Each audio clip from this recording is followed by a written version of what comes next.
শোনেন, নবী সাল্লাল্লাহু আলাইহি ওয়াসাল্লাম একদিন ঘুম থেকে উঠলেন ভয়ে পেয়ে, আতঙ্কিত। নবীজি ভয়ে পেয়ে আতঙ্কিত হয়ে ঘুম থেকে উঠে বলছেন, লা ইলাহা ইল্লাল্লাহ, লা ইলাহা ইল্লাল্লাহ। তখন তার স্ত্রী পাশে যিনি শুয়ে আছেন তিনি বলছেন, নবী সাল্লাল্লাহু আলাইহি ওয়াসাল্লাম বলছেন, ওয়াইলুল লিল আরব, ওয়াইলুল লিল আরব মিন শাররি ক্বাদ ইখতারাব। আরব জাতির জন্য ধ্বংস, আরব জাতির জন্য ধ্বংস। কি ভয়ঙ্কর ফিতনা ধেয়ে আসছে ওদের দিকে, কি ভয়ঙ্কর ফিতনা ধেয়ে আসছে। এবং তিনি হাতের ইশারা করে দেখালেন এইভাবে যে আজকে, নবীজি বলছেন 1400 বছর আগের কথা, 1445 বছর আগের কথা, 1445 বছর আগে নবীজি বলেছেন আজকে, ওই সময় আজকে ইয়াজুজ আর মাজুজের যে দেয়ালের কথা মনে আছে? জুলকারনাইনের সময় দেয়াল, এই দেয়াল এতটুকু পরিমাণ খুলে দেয়া হয়েছে, এতটুকু পরিমাণ খুলে দেয়া হয়েছে 1400 কত বছর আগে। তখন তার স্ত্রী বলছেন, আনুহলিকু ওয়াফিনা সালিহিন, আনুহলিকু ওয়াফিনা সালিহিন ইয়া রাসূলুল্লাহ, আমাদের মধ্যে ভালো মানুষরা থাকা সত্ত্বেও কি আমরা ধ্বংস হয়ে যাব? আপনি যে বলছেন ওয়াইলুল লিল আরব, আরবদের জন্য ধ্বংস। নবীজি বলছেন, নাম হ্যাঁ, নাম হ্যাঁ, ধ্বংস হয়ে যাবে। ইদা কাসুরাতিল খাবাস, যখন নগ্নতা, বেহায়াপনা, অশ্লীলতা সমাজে রন্ধ্রে রন্ধ্রে ছড়িয়ে পড়বে, তখন আলেম জালেম সব ধ্বংস হয়। এই হাদিসটা অকাট্য হাদিস বুখারী মুসলিমের, মানে এটা সহিহ, এটা বিষয়ে কোনো সন্দেহ নেই। তাহলে নবীজি 1445 বছর আগে বলছেন যে আরবদের জন্য ধ্বংস ধেয়ে আসছে, এবং দেয়াল এভাবে খুলে দেয়া হয়েছে। কাদের দেয়াল? ইয়াজুজ আর মাজুজ। আর ইয়াজুজ আর মাজুজের সাথে আরবদের ধ্বংসকে সম্পর্কিত করা হলো না? ইয়াজুজ আর মাজুজের সাথে আরবদের ধ্বংসকে সম্পৃক্ত করা হলো এবং বেহায়াপনাকে সম্পৃক্ত করা হলো, সরি, তাই না? বুঝতে পারছেন? আরব জাতির ধ্বংসের সাথে ইয়াজুজ মাজুজকে কানেক্টেড করা হলো এবং অশ্লীলতাকে, কি বলেন, অশ্লীলতাকে কানেক্টেড করা হলো। এখন আপনি চিন্তা করে দেখেন, সারা বিশ্বে পর্নোগ্রাফি কারা ছড়িয়ে দিয়েছে? বলেন দেখি। পর্নোগ্রাফি কি বেহায়াপনা না? সমাজের ইদা কাসুরাতিল খাবাস, যখন সমাজের রন্ধ্রে রন্ধ্রে বেহায়াপনা ছড়িয়ে পড়লো, ছড়িয়ে পড়ে নাই? মিলান, হাদিসটা মিলান। সমাজের এই মেয়েদের, এই যে ফ্যামিলিস্ট রেভলিউশন কারা ছড়িয়ে দিয়েছে? ফ্যামিলিস্ট রেভলিউশন কারা ছড়িয়ে দিয়েছে? সমাজে মেয়ে ছেলে একসাথে চলবে একই পোশাকে, কারা ছড়িয়ে দিয়েছে? সমাজে মেয়েদের বেপরদায় চলার এই সংস্কৃতি কারা ছড়িয়ে দিয়েছে? মাদক আর সুদের সংস্কৃতি কারা ছড়িয়ে দিয়েছে? সবচেয়ে বড় কথা, free sex, open sex, free sex, জেনা, ব্যভিচার, পর্নোগ্রাফি, এগুলো কারা ছড়িয়ে দিয়েছে? এটাই ওই যে খুলে দেয়া হয়েছে। এটা আমার ব্যাখ্যা, এটা আমার বুঝ। পৃথিবীর এমন কোন রাষ্ট্র বাকি রাখে নাই তারা এগুলো ছড়াতে, এমন কোন রাষ্ট্র বাকি নেই। তাহলে সব জায়গায় ছড়িয়ে পড়বে না ইয়াজুজ মাজুজের ফিতনা? ছড়িয়ে পড়েছে। আল্লাহ সুবহানাহু ওয়া তাআলা আমাদেরকে খেলার ছলে সৃষ্টি করেন নাই, তাই করেছেন কি? আল্লাহ সুবহানাহু ওয়া তাআলা এই পুরো মহাবিশ্ব, আসমান জমিন, সাত আকাশ, এই পৃথিবী, জিন ও মানব জাতি, এই সব কিছুই একটা মহৎ বিশাল উদ্দেশ্যকে সামনে রেখে সৃষ্টি করেছে। আল্লাহ পাক কিন্তু খেলার ছলে এগুলো সৃষ্টি করেন নাই। আপনারা একটু আমার সাথে মনোযোগ দিবেন, তাহলে আলোচনা করে মজা পাওয়া যাবে ইনশাআল্লাহ। খেলার ছলে আল্লাহ পাক কোনো কিছু সৃষ্টি করেন নাই। উদ্দেশ্যটা কি? উদ্দেশ্য হচ্ছে, আল্লাহ পাক বলছেন সূরা মুলকের মধ্যে, কোন সূরা? মুলকের মধ্যে, সূরা মুলক আমরা রাতের বেলা তেলাওয়াত করার অভ্যাস করব ইনশাআল্লাহ। এটা গুরুত্বপূর্ণ আমল এবং সুন্নাহ। এই সূরার প্রথম দিকে আল্লাহ পাক বলেছেন, আল্লাযী খালাকাল মাউতা ওয়াল হায়াতা লিয়াবলুয়াকুম আইয়ুকুম আহসানু আমালা, লিয়াবলুয়াকুম আইয়ুকুম আহসানু আমালা। আল্লাহ পাক এই জীবন মৃত্যু মানে পুরো বিষয়গুলো সৃষ্টি করেছেন একটা উদ্দেশ্যে। উদ্দেশ্যটা হচ্ছে লিয়াবলুয়াকুম আইয়ুকুম আহসানু আমালা। আল্লাহ পাক দেখতে চান আমাদের মধ্যে আমলে শ্রেষ্ঠকে। আল্লাহ পাক দেখতে চান আমাদের মধ্যে আমলে আহসানকে। আহসান শব্দটা কি? আহসান। হাসান মানে হলো উত্তম, আহসান মানে সবচেয়ে উত্তম, কবির মানে হলো বড়, আকবার মানে কি বলেন? সবচেয়ে বড়, সগীর মানে ছোট, আসগর মানে সবচেয়ে ছোট।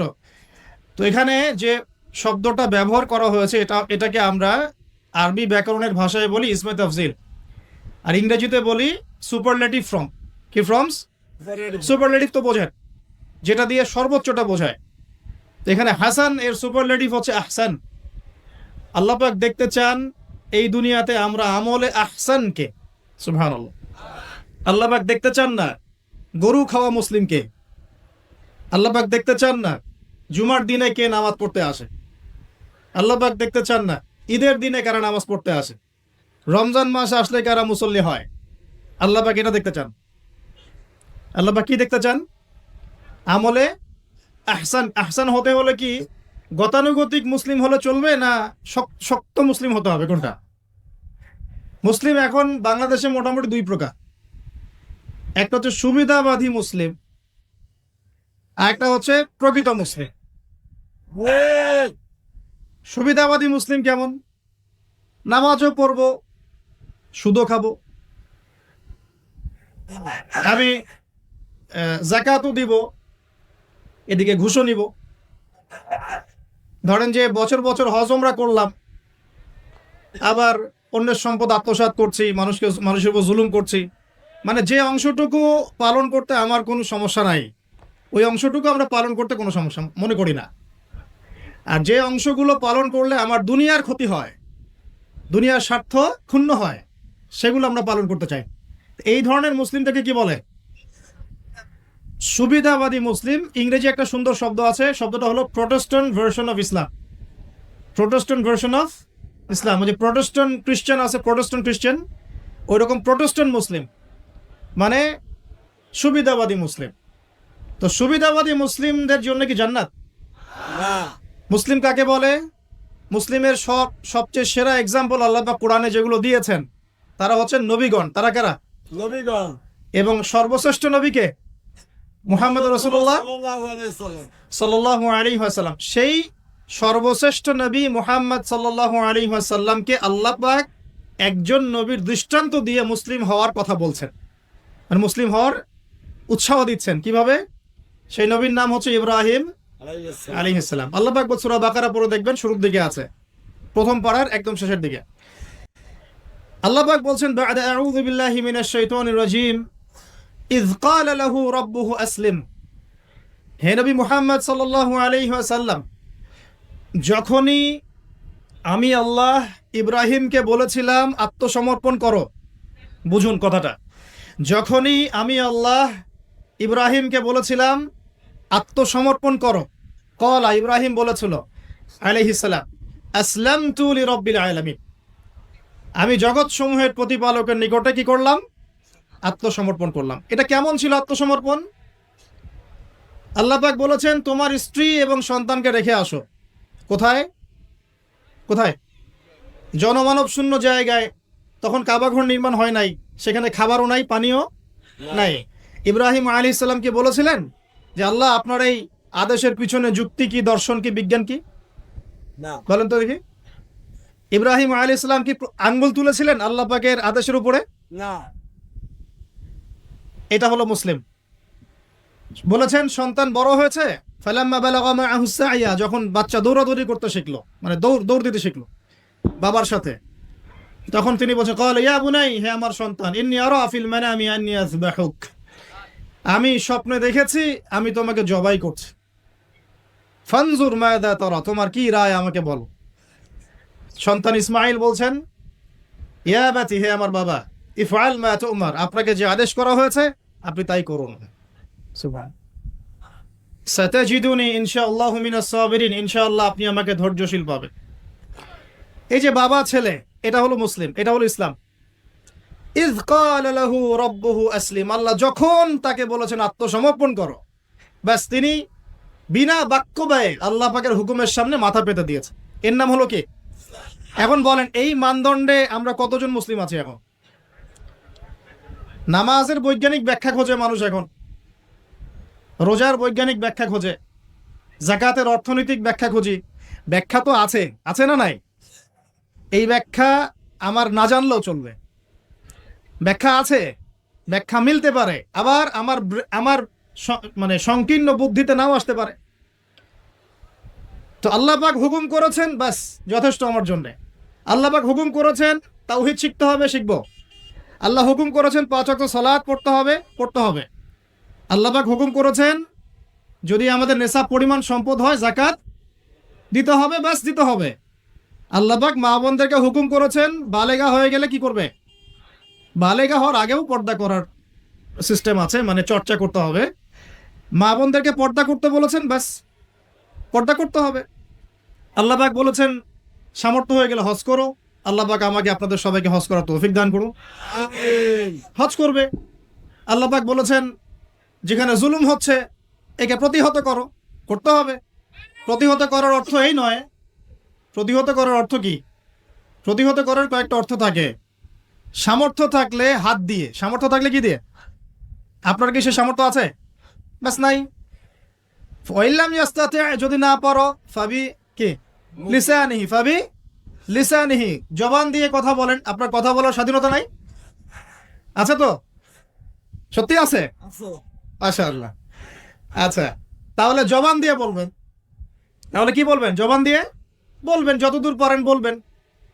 আর ওয়াইল্লাম ইয়াস্তাতি, যদি এটাও করতে না পারো তাহলে ফাবি কলবিহি, অন্তর থেকে ঘৃণা করো।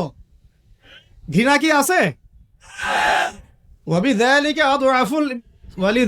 আদআফু মিনাল ঈমান, এটা হলো ঈমানের সবচেয়ে নিচু অংশ। এরপরে ঈমানের কোনো অংশ নাই। মানে অন্যায়, অবিচার, জুলুম, পাপাচার দেখেও যাদের মনের মধ্যে ঘৃণাও আসছে না, আমরা আর মুমিন নাই। সত্যি কথায় এটাই সত্য কথা, আমরা মানি আর না মানি। আল্লাহ পাকের শাস্তি আসার আগেই তওবা করে ফিরে আসা উচিত। আল্লাহ পাক তৌফিক দান করুন, আমিন। তো ইসলাম বোঝাচ্ছিলাম যে দেখুন, যখন আল্লাহ পাকের যে হুকুম চলে আসবে তার সামনে আত্মসমর্পণ করার নাম কি? ব্যাস, এই হলো ইসলাম। এখন বলেন সত্যিকার অর্থে আমাদের সমাজে এই সুবিধাবাদী মুসলিমদের সংখ্যা বেশি না প্রকৃত মুসলিমদের সংখ্যা বেশি? আল্লাহ পাক বলেছেন আমাদেরকে প্রকৃত মুসলিম হতে। আল্লাহ পাক দেখতে চান, এই সৃষ্টির উদ্দেশ্য কি? আল্লাহ দেখতে চান সবচেয়ে শ্রেষ্ঠ মুসলিম কারা। সুবহানাল্লাহ, সুবহানাল্লাহ। আল্লাহ পাক আমাদেরকে শ্রেষ্ঠ মুসলিম হওয়ার তৌফিক দান করুন। এখন এই কাজটা তো সহজ না। কাজটা কি সহজ? কাজটা কিন্তু এত সহজ না। তো কাজটাকে সহজ করার জন্য আমরা আল্লাহর তৌফিক কামনা করি। আল্লাহ পাক আমাদের সবাইকে তৌফিক দান করুন। সর্বপ্রথম আল্লাহ পাক আমাদেরকে দান করুন আল্লাহ পাকের রহমত। আল্লাহ পাক আমাদেরকে দান করুন আল্লাহ পাকের মারেফত, আল্লাহ পাকের দ্বীনের বুঝ, নেক হায়াতের মধ্যে বরকত এবং সঠিক বেঠিক ভালো মন্দ বোঝার ক্ষমতা এবং হক চিনে গেলে তার উপর অটল থাকার তৌফিক। আল্লাহ পাক আমাদের সবাইকে এগুলো দান করুন, আমিন। এখন আজকের যে কথাটা বলতে চাচ্ছি যে আমরা যদি আমাদের জীবনটা কাজে লাগিয়ে আল্লাহ পাকের রেজামন্দি হাসিল করতে চাই, সমকালীন ফিতনাময় প্রেক্ষাপটটা আরও কঠিন বেশি। আগের প্রেক্ষাপটটা যতটা কঠিন ছিল, আস্তে আস্তে প্রেক্ষাপট কি হচ্ছে? আরও কঠিন হচ্ছে। যেমন পুরো বিশ্বের ক্ষমতা একসময় মুসলিমদের হাতে ছিল, এখন আছে কি? পুরো বিশ্বের অর্থনৈতিক চালিকা শক্তি একসময় মুসলিমদের হাতে ছিল, এখন কি আছে? পুরো বিশ্বের আপনার বিজ্ঞান প্রযুক্তি বলেন, সামরিক বিষয়গুলো বলেন, সেনাবাহিনী বলেন, হ্যাঁ, রাষ্ট্রীয় কাঠামো বলেন, খেলাফা বলেন, যত বড় বড় কথা শব্দগুলো, এগুলো একসময় মুসলিমদের হাতে ছিল। কাদের হাতে ছিল? এখন কি পুরো বিশ্বের কন্ট্রোল মুসলিমদের হাতে আছে? পুরো বিশ্বের অর্থনৈতিক কন্ট্রোল আছে? পুরো বিশ্বের পলিটিক্যাল কন্ট্রোল? পুরো বিশ্বের এই যে বড় বড় অস্ত্রশস্ত্রগুলো মুসলিমদের হাতে আছে? মিডিয়াগুলা, প্রযুক্তি? তো এখন প্রেক্ষাপট তাহলে আরো বেশি জটিল।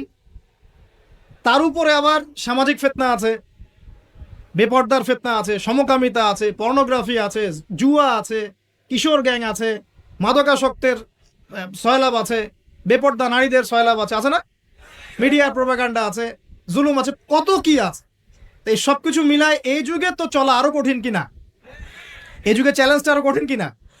এজন্যই এরকম একটা যুগের কথা বলে নবী সাল্লাল্লাহু আলাইহি ওয়াসাল্লাম সুসংবাদ দিয়েছেন আমাদের। কি সুসংবাদ? নবীজি বলছেন ইন্না মিন ওয়ারাকুম জামানা সাবরিন, বলেন সাল্লাল্লাহু আলাইহি ওয়াসাল্লাম, তোমাদের সামনে একটা কঠিন সময় আসছে, কঠিন সময়। উদাহরণ দিতে গিয়ে নবীজি বলছেন সময়টা এমন কঠিন যে হাতের মধ্যে আগুন ধরাটা যতটা কঠিন, হাতে ঈমান ধরে রাখা অত কঠিন হবে। আগুন ধরা কঠিন না সহজ? কঠিন আগুন ধরা কঠিন না সহজ? কঠিন নিঃসন্দেহে কঠিন। তাহলে ঈমান ধরে রাখাটাও হবে ওই রকম কঠিন। তার মানে বুঝতে পারছি এখন আমরা যারা ঈমান নিয়ে চলাফেরা করার দাবি করছি কিন্তু ওই রকম হিট ফিল করছি না, তাহলে ঈমানও সমস্যা নাকি? আচ্ছা, নবীজি বলছে সুসংবাদ হচ্ছে ওই জামানাতে যদি তোমরা আমার সুন্নতের উপরে অটল থাকতে পারো, ভালো করে শোনেন দিনী ভাইরা, ওইরকম ফিতনাময় পরিবেশে কঠিন জামানায় যদি তোমরা আমার সুন্নত আমার আদর্শের উপরে অটল থাকতে পারো, আল্লাহ পাক তোমাদেরকে 50 জন শহীদ সাহাবীর নেকি দিবে ইনশাআল্লাহ। তাহলে আমাদের তো পথ পেয়ে গেলাম, আমরা কি এই সমাজ থেকে এখন পালিয়ে যাব, না এখানে থেকেই পরিবর্তনের চেষ্টা করব? কোনটা? ব্যাস আমাদের কাজও পেয়ে গেলাম। তো এখন এই পুরো কাজ নিজে আমল করা, দিন শেখা, পরিবার, সমাজ, দিনের দাওয়াত, এই সব কিছুকে একসাথে রেখে সামনে রেখে মোটামুটি ভাবে 5টা কাজ আমাদেরকে করতে হবে। রাজি আছেন ইনশাআল্লাহ? ইনশাআল্লাহ। এই 5টা হচ্ছে আলোচনার মূল বিষয়। 1 নাম্বার, তো কথা বললে ভাই অনেক কথা বলা যায়, মোটা দাগে 5টা আমাদের কর্তব্য এখন আল্লাহ পাক আমাদের সবাইকে করার তৌফিক দান করুন। 1 নাম্বার হচ্ছে দুনিয়ায় সফল হতে, পরকালে আল্লাহ রেজামন্দি হাসিল করতে এবং দ্বীন ইসলামকে আল্লাহর জমিনে বিজয়ী করতে সর্বপ্রথম আমাদের ঐক্যবদ্ধভাবে যে কাজটা করতে হবে সেটা হলো আল্লাহর দ্বীনের জ্ঞান শেখা, আল্লাহর দ্বীনের ইয়া শিখা ইলম অর্জন করা। একদম মুখস্থ করে নেন আজকের লেকচার। কি অর্জন করা? ইলম অর্জন করা, দ্বীনি ইলম অর্জন করা। আপনি দুনিয়াবি ইলমে ডক্টর, ইঞ্জিনিয়ার, পাইলট, ব্যারিস্টার, জজ যাই হন, দ্বীনি ইলম অর্জন করতে হবে। আপনি যেই হন না কেন, যে কেউ হন না কেন, দ্বীনি ইলম আপনাকে অর্জন করতে হবে। কতটুকু অর্জন করতে হবে? কতটুকু? যতটুকু অর্জন করলে আমি শিরক চিনতে পারি, তাওহীদ চিনতে পারি, আমি সুন্নাত চিনতে পারি, বেদাত চিনতে পারি, আমি হালাল চিনতে পারি, হারাম চিনতে পারি, আমি হক চিনতে পারি, বাতিল চিনতে পারি, আমি ঈমান ভঙ্গের কারণ জানতে পারি, আমি ওযু, গোসল, নামাজ, একামত, হ্যাঁ কালিমা, আমাদের এই যে বুনিয়াদি শিক্ষা ঠিক মতো পড়তে জানেন। বহু মানুষ ওযু করতে জানেন, বহু মানুষ ইস্তেনজাও করতে জানেন, আর বহু মানুষ কোরআন তেলাওয়াতও করতে জানেন। কোরআন তেলাওয়াত বিশুদ্ধ করে না শিখলে আপনি আজান দিতে পারবেন না, একামত দিতে পারবেন না, আপনি নামাজে দাঁড়িয়ে আল্লাহু আকবার বলে সানা পড়তে, সূরা ফাতিহা পড়তে, আরেকটা সূরা মেলাতে, রুকুর তাসবিহ, সিজদার তাসবিহ, তাশাহুদ, দুরুদ, মাসুরা এগুলো শুদ্ধ করে পড়তে পারবেন না। আর শুদ্ধ করে যদি না পড়েন অর্থ বিকৃত হয়ে যায় প্রচুর। মানে আমরা তো নামাজকে কি যে বানিয়ে ফেলেছি, আল্লাহ মাফ করুন, সুবহানাল্লাহ। মানে নতুন নতুন কত শব্দ বের করে ফেলেছি নামাজের মধ্যে। একটু অর্থের পার্থক্যের কারণে ঈমান কুফরের মতো অবস্থা চলে আসতে পারে। বিশুদ্ধ করে তাজবিদ সহকারে কোরআন তেলাওয়াত করা শিখতে হবে প্রথমে আপনাকে। মাদ্রাসায় যেতে হলে যাবেন, মক্তবে যেতে হলে যাবেন, প্রয়োজনে টিচারকে বাসায় নিয়ে এসে যদি পড়তে পারেন পড়েন, যেভাবে হোক আপনাকে কোরআন তেলাওয়াত শিখতেই হবে। আল্লাহ পাক তৌফিক দান করুন। আমরা নামাজের মধ্যে বলছি আলহামদুলিল্লাহ, আলহামদুলিল্লাহ রাব্বিল আলামিন। কি এটা? এটা কি পড়লেন মন্ত্র? আলহামদুলিল্লাহ রাব্বিল আলামিন এটা কি? আলহামদুলিল্লাহ, এই যে আলহামদু শব্দটা সঠিক করে উচ্চারণ করতে পারছেন অনেক। আলহামদু মানে সমস্ত প্রশংসা আল্লাহর জন্য। আলহামদুলিল্লাহ সমস্ত প্রশংসা। আলহামদুলিল্লাহ কি? আলহামদুলিল্লাহ মানে সমস্ত নিন্দা আল্লাহর জন্য। নাউজুবিল্লাহ। আমার কথা কি বিশ্বাস করছেন না? ওলামায়ে কেরামকে জিজ্ঞাসা করেন। কুল হু আল্লাহু আহাদ এটা কি? কুল হু আল্লাহু আহাদ মানে কি? তো কুল মানে খাও, কুল মানে কি? কুল হু আল্লাহু আহাদ, বলুন তিনি আল্লাহ এক। শব্দের অর্থ আছে তো? জি আছে। এখানে পেশাব করিবেন না, করিলে এত টাকা জরিমানা। আর কমাটা যদি না এর পরে নিয়ে বসাই তাহলে এখানে পেশাব করিবেন না করিলে। আপনারা কি মনে করেন যে আরবির এরকম সিকোয়েন্স নাই? বলছে কুলহু সূরা, সূরাটার নাম কি কুলহু? না। কুলহু বলে কোনো শব্দ আছে? কুল একটা শব্দ, হুয়া আলাদা শব্দ। কুল হুয়া আল্লাহু আহাদ, কুল হুয়াল্লাহু আহাদ। এই তো আমরা কত ভুল করি পদে পদে। সামি আল্লাহু লিমান হামিদা আছে না? সামি আল্লাহ, আল্লাহ তার কথা শোনেন। লিমান হামিদা, যে তার প্রশংসা করে, মানে যে আল্লাহর প্রশংসা করে আল্লাহ তার কথা শোনেন। এন্ড আমরা শব্দ বানিয়েছি সামি আল্লাহ হুলিমান হামিদা। তো হুলিমান হামিদা কি শব্দ? হুলিমান হামিদা বলে কোনো শব্দ আছে? সামি আল্লাহু লিমান হামিদা, সামি আল্লাহু লিমান হামিদা। তো এই যে পদে, আমি বলতে গেলে নামাজ নিয়ে রাত পার হয়ে যাবে। পদে পদে পদে পদে আল্লাহু আকবার, শব্দটা আল্লাহু আকবার, আল্লাহু আকবার বানিয়ে যায়। আকবার, আকবার মানে কি? অনেকের আজান শুনে মনে হয় যে গিয়ে একটা পিটন লাগাই দিয়ে, একামত শুনলে মনে হয় যে একটা পিটন লাগাই যায়। কাতকা মাতি সালা, কাতকা মাতি সালা, এটা আবার কি? এগুলো কি মানে? এই যে এগুলো কেন হচ্ছে জানেন? একটাই কারণে, কারণ বিশুদ্ধ করে আমরা কুরআনুল কারীম তেলাওয়াত করা শিখছি না। তো দিন কায়েম করবে, দাওয়াতের কাজ, মেহনত, জিহাদ, একামতে দিন, কত বড় বড় কথা। আজ বেসিক এই কোরআন তেলাওয়াত করা শেখার নাম নাই। আমরা ইয়াংদের মধ্যে একটা সমস্যা দেখছি এখন, ফ্যান্টাসি। ফ্যান্টাসি ফ্যান্টাসি মানে আগে হয়তো মানে বিপথে ছিল, হেদায়েত পেয়েছে, ইসলামের দিকে এসেছে, এখন অনেক বড় বড় স্বপ্ন। মাশাআল্লাহ, স্বপ্ন দেখা ভালো, বড় বড় স্বপ্ন, বড় বড় ইচ্ছা। অনলাইনে বসে গরম করে ফেলছে একদম, ফেসবুক গরম, ইউটিউব গরম, হ্যাঁ, ব্লগ দিয়ে ভর্তি গরম। কিন্তু বেসিক যে কোরআন তেলাওয়াতটা করা শিখবে সেটা ঠিক নেই। 3 মাস কোরআনটা তেলাওয়াত করা শিখবে একজন আলেমের কাছে? নাই। একটা কোর্স লঞ্চ করে দেন 6 মাস, 6 মাস ক্লাস করবে না, প্রথমে 1 মাস ক্লাস করে পরে নাই, 5 মাস নাই। এইভাবে ভাই দিনের হয়তো সামান্য কিছু খেদমত হতে পারে, সামগ্রিক পরিসরে ইসলাম বিজয়ী হবে না। এক কথায় আমরা যদি এই যুগের আবু বকর, ওমর, উসমান, আলী রাদিয়াল্লাহু আনহুম আজমাইন হতে না পারি, তাহলে এই যুগের সেই ইসলামী খেলাফা বাস্তবায়িত হবে না।